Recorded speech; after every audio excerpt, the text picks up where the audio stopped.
What is up, and welcome to the Beyond the Arc with Brandon Silver's 2023 SEC football preview. As always, I am your host, Brandon Silvers. If you're watching on YouTube, we're doing these a team at a time to make the videos less husky and easier to watch.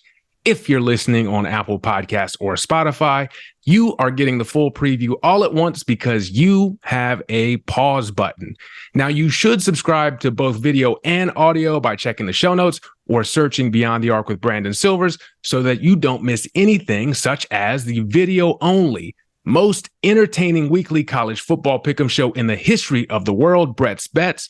Speaking of Brett's Bets, I am joined today by the man himself, Brett Gosnell, to help me break down these SEC teams.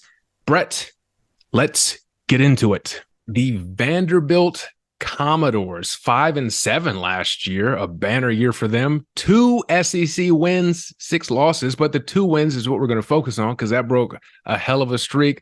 Clark Lea in his 3rd year here.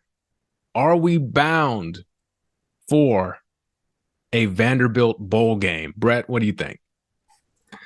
I've been waiting on this all day. The heart and soul of the Southeastern Conference, the Vanderbilt Commodores. Yeah, 5-7 last year is that's awesome, man. That's so cool. Vegas has their win total at 3.5, which is more than it was last year. I think it was like 2 or some shit. So yeah, Clark Lea doing very good, doing the Lord's work in a different way than Hugh Freeze is. So they had a solid mid to late year run last year. They only lost by 3 to Mizzou. They only lost by 11 to us. I don't know how happy that makes them, but I think that's not bad. They beat Kentucky, then they beat Florida. And then last game of the year, they're going to play Tennessee to try to get to bowl eligibility. And Tennessee, coming off the loss to us, bubble burst, no more playoff, no more Hendon Hooker. Seemed like Vanderbilt could put up a fight there, but they lost 56-0. So things crashed back down to reality quickly. But still, that's as the conference is getting stronger, it would seem Vanderbilt would fall even farther behind, but 5-7, maybe not. Yeah, I mean, they did turn back into a pumpkin at the end there. Right. Yeah. But I don't know what more you could ask for after, beating Kentucky and Florida. Those are 2 good SEC programs. Yeah. And so to get wins against them and break your streak, we might be talking Clark Lea statue here pretty soon. Yeah. Looking at the offense, the big thing is they lose their 1,000-yard rusher, Ray Davis, to Kentucky. Despite having beat Kentucky, they lose their best player. But they do bring back their quarterback, A.J. Swan.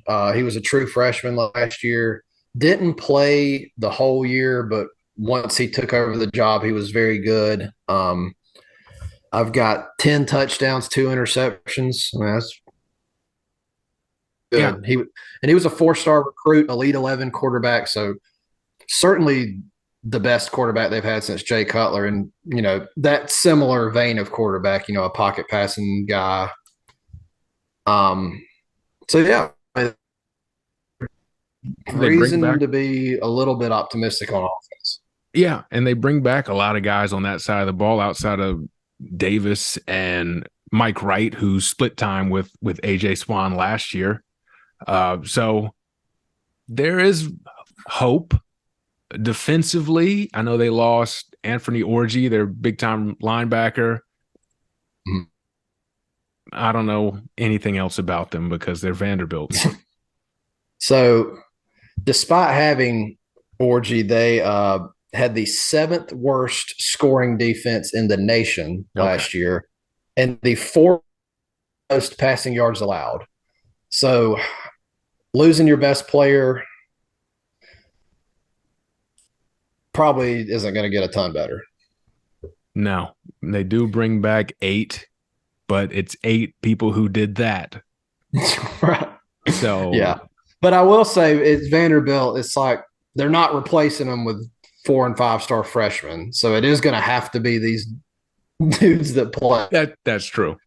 And like true. Vanderbilt's always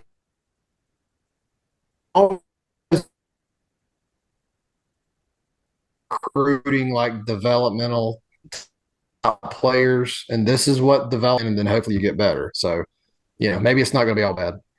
Yeah, you're hoping for the experience. There's smart guys there. I'm guessing this is their academics at Vanderbilt. Maybe that transfers on the field. I don't know.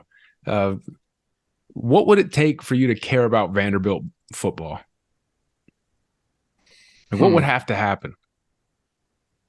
It'd have to be something super exciting. I don't think they have it in them. I think they could start with a better uniform design. That's all I've got. Because it's me just betting on betting on them would be one thing that would make me care. They had back when they beat us, that when we were like 6-0 to start the year, number 6 in the nation. They beat us in Columbia.